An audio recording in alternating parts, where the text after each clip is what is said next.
In 2012, Jon took over as CEO of a 21-year-old, multi-Emmy award-winning investigative media production company called Insight TWI. And if you don't know them, please Google what they do, because it's an amazing work. Under Jon's leadership, Insight has produced investigations of war crimes, corruption, and human rights abuses around the world.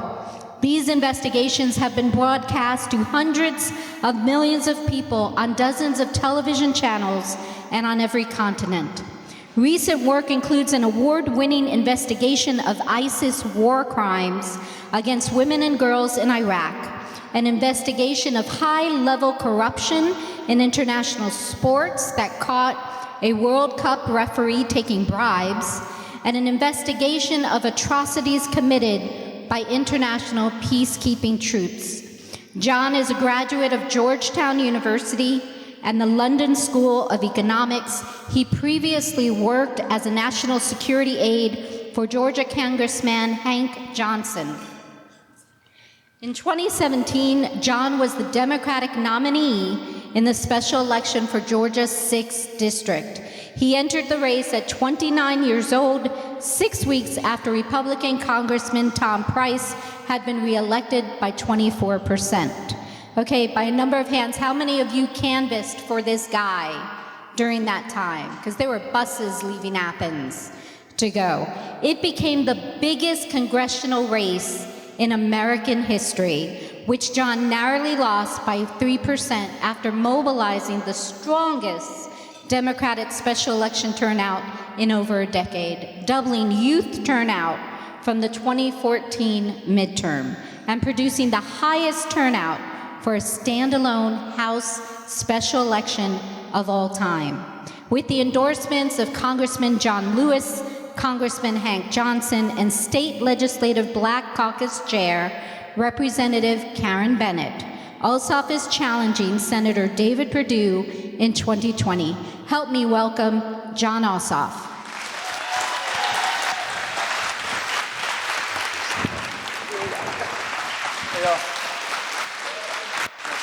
Hey, maybe hug. Tell us, what's something that's motivating you to run for U.S. Senate this time against that candidate? Look, there is a deep corruption afflicting our politics right now and afflicting our country right now, a deep corruption. And we see it every day in the news.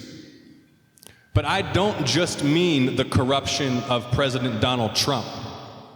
It's deeper than that. Arguably, President Donald Trump is a symptom of the corruption that is destroying our political system.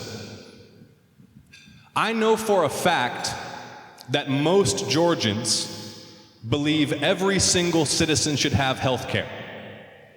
I know for a fact that most Georgians believe we need to save the environment and invest in our infrastructure. Given that there is consensus on these issues, it begs the question why nothing is getting done. And when Congress could save lives and could guarantee that every American has health insurance and could save our environment and invest in our infrastructure, but because of the power of the insurance industry or the pharmaceutical industry or the fossil fuel industry, they refuse, that is corruption. Plain and simple. I investigate corruption for a living. I run a media company that produces investigations of organized crime, political corruption, war crimes. This is the work that I'm passionate about doing. I had worked in government and politics. I worked for Congressman Hank Johnson, who represents, I think, all or most of your district, Representative Kendrick, in DeKalb County. I had seen how things work in Washington up close, and in fact, it was the corruption and the hypocrisy that drove me away. I pursued further education and entered media and journalism. But the corruption in our own society now is so deep that if we do not mount an all-out attack on it, I'm not sure our republic will survive. And David Perdue is the caricature of Washington corruption. David Perdue has got to go. $2 million in corporate PAC money. This is a man who calls himself an outsider. You've heard him say it. The cousin of the U.S. Secretary of Agriculture. The former Fortune 500 CEO. Golfing buddy with the President of the United States, an outsider. And he has to be defeated, and that's why I'm running for the U.S. Senate.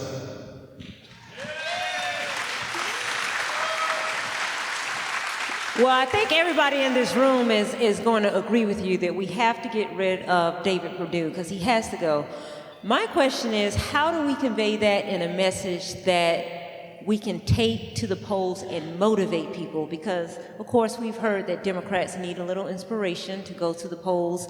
It's going to be a presidential election year, so hopefully that helps. But how do you convey that message that, yes, it's corrupt, but that you're different? Because right now, I talk to constituents and they think the whole system is corrupt. So anybody who's associated with it is corrupt. How do you stand out from the crowd, want to be a part of the institution, but say you're going to be different? And how do we turn that into actual voter turnout?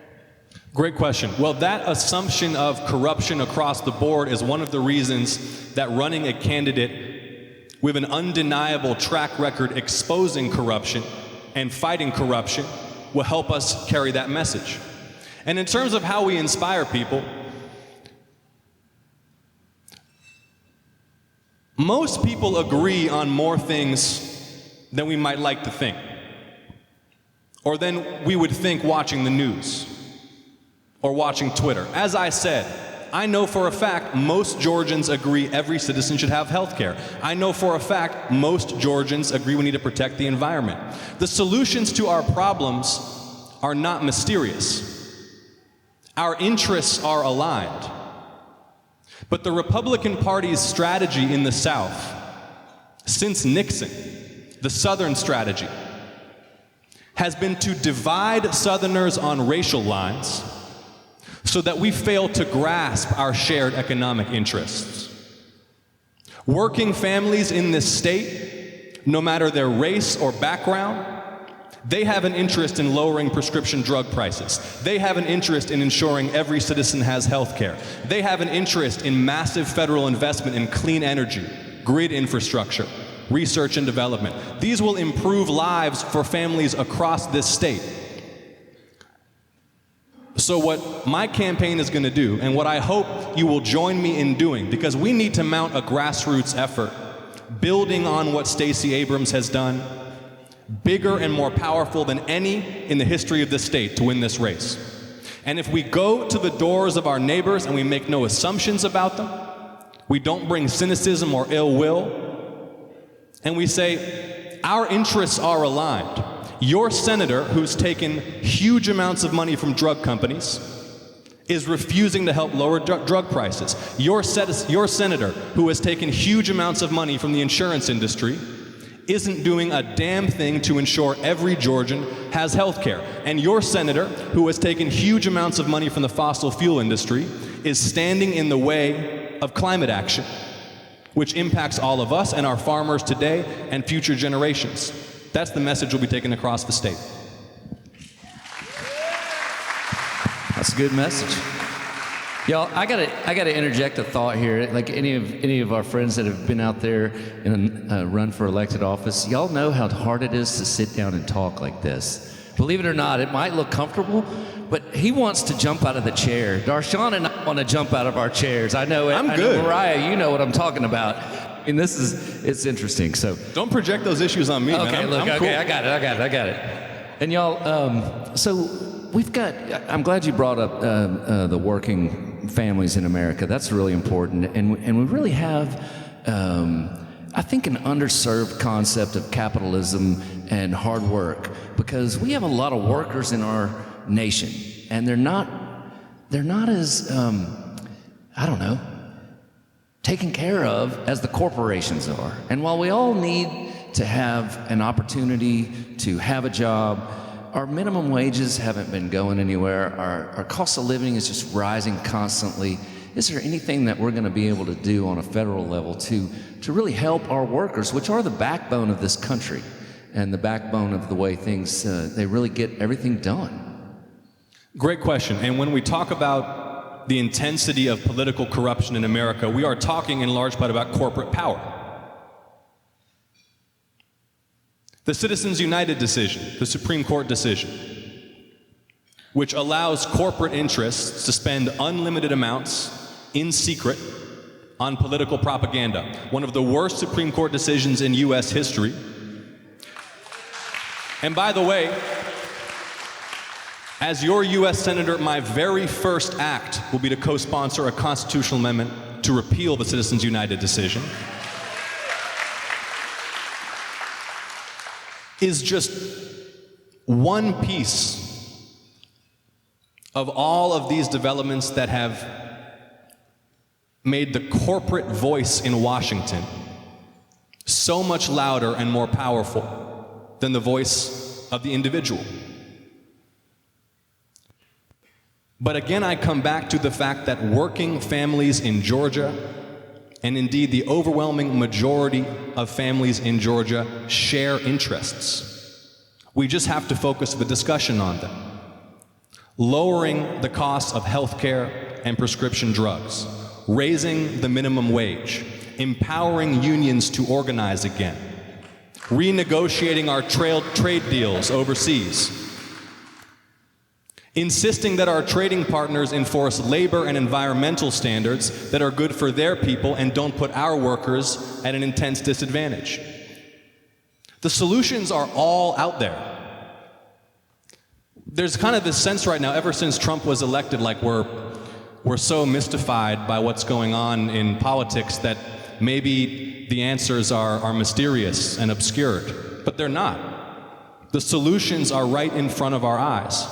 And by the way, for most of these problems, there's not just one solution. We want to make sure every American citizen has health care. There's not just one way to do that. There are plenty of reasonable ideas for how we get from here to there. The point is, let's establish that as a shared priority, and let's go to the people and remind them that their senator isn't doing a thing for them. So my question is going to be for the under 40 crowd. Do we have anybody under 40 in here? Yeah, under 40 crowd. But this is going to pertain to everyone, but you and I are millennials. I'm an old millennial, you're a young millennial. Yeah, that's true. I specifically wanted to talk about the growing debt, student loan debt, that our generation from home ownership and the types of things that the generation before us did. Talking about medical debt. It's the number one cause of bankruptcy in the United States is medical bills. Not people being lazy, not people misspending their money, medical bills. And I think that's atrocious in this day and age. So talk to me about the sort of your economic outlook and plan to make sure that people are not going bankrupt because of medical costs. And specifically for our generation and those that have loads of student loan debt, what is the plan to make sure that we are able to take care of our families in our growing age? Sure, thank you.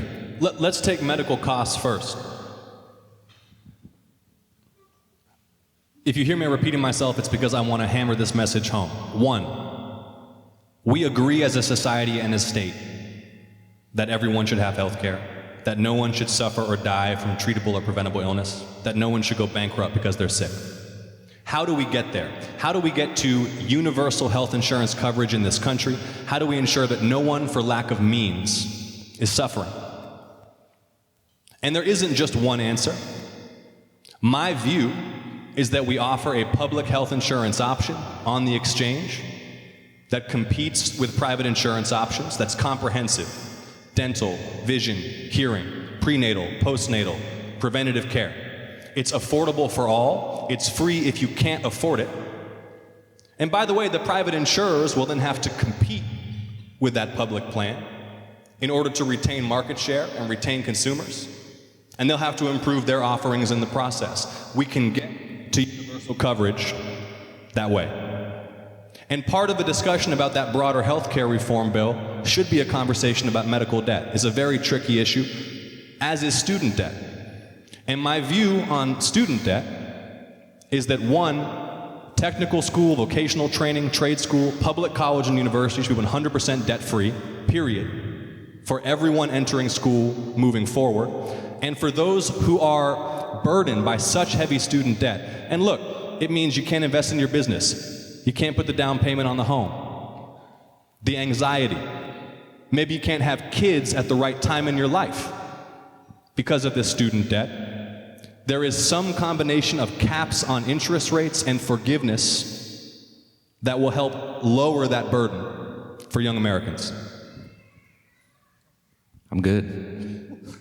You know, I just paid off my student debt like right before Obama announced that he paid his off, so I felt pretty good about that. Well done. Like 8 years ago? But of course it was a lot cheaper when I was in school.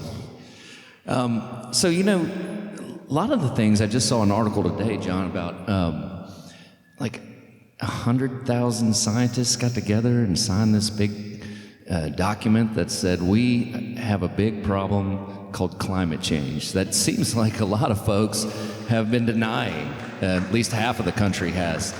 And there's a big issue in front of us. And you know, you see these predictions, but they seem so surreal as far as like, well, by 2050, you know, we're going to have no land in Florida potentially if all the ice caps melt. How can we address these issues on a global scale, but from a Senate seat in Georgia? Well, first of all, there's going to be a very clear contrast between me and David Perdue on this issue. Because not only is he lavishly funded by the fossil fuel industry, he is among the most notorious deniers of climate science in the US Senate. And let's talk about climate science for a second. Peer-reviewed science. There is an overwhelming consensus in peer-reviewed science that climate change poses a serious threat, that greenhouse gas concentrations at their current trajectory will have dire consequences for us and for future generations. Now, peer-reviewed science, academia, is not infallible, but it's the best means known to human beings of getting to the truth. Science, reason, evidence. Here we have an overwhelming majority of scientists, the US intelligence community, the US military, the United Nations, all warning us that we need to act, not now, like yesterday. Then on the other hand, you have industries that stand to lose if we act. Fossil fuel, pipeline industries, who have spent now for decades huge amounts of money on propaganda whose purpose is to undermine faith in science. Y'all remember the tobacco executives when they went before Congress and they were asked point blank whether there was any link between smoking and cancer, and they all solemnly and under oath looked right at those elected officials and denied it. David Perdue works for today's equivalent of those folks. They are lying about what is happening to our planet because the kind of action we need to take threatens their profits. As your senator, I will not listen to lobbyists from the fossil fuel industry. I will not take their money. I will be a leader in the Senate for action on climate change, for massive federal investment in clean energy, grid technology, research and development, re-entering the Paris Agreement, and restoring American leadership on the environment.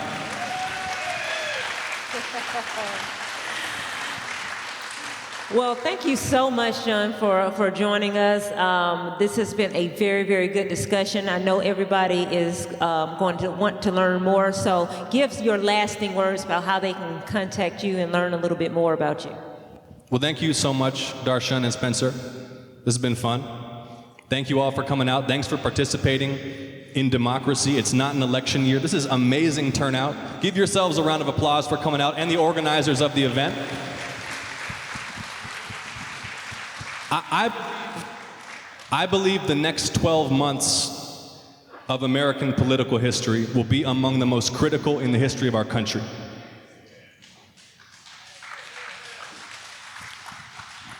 Four more years of Donald Trump is an unacceptable outcome.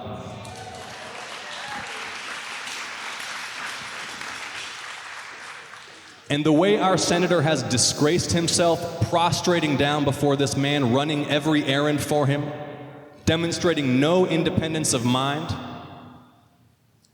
David Perdue has disgraced himself, and he will be judged harshly by history for the stance he's taken in these years. And our job,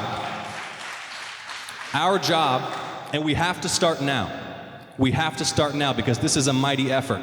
Our job is to ensure that history judges David Perdue for only one term of service in the U.S. Senate. Thank you so much for having me. I appreciate it.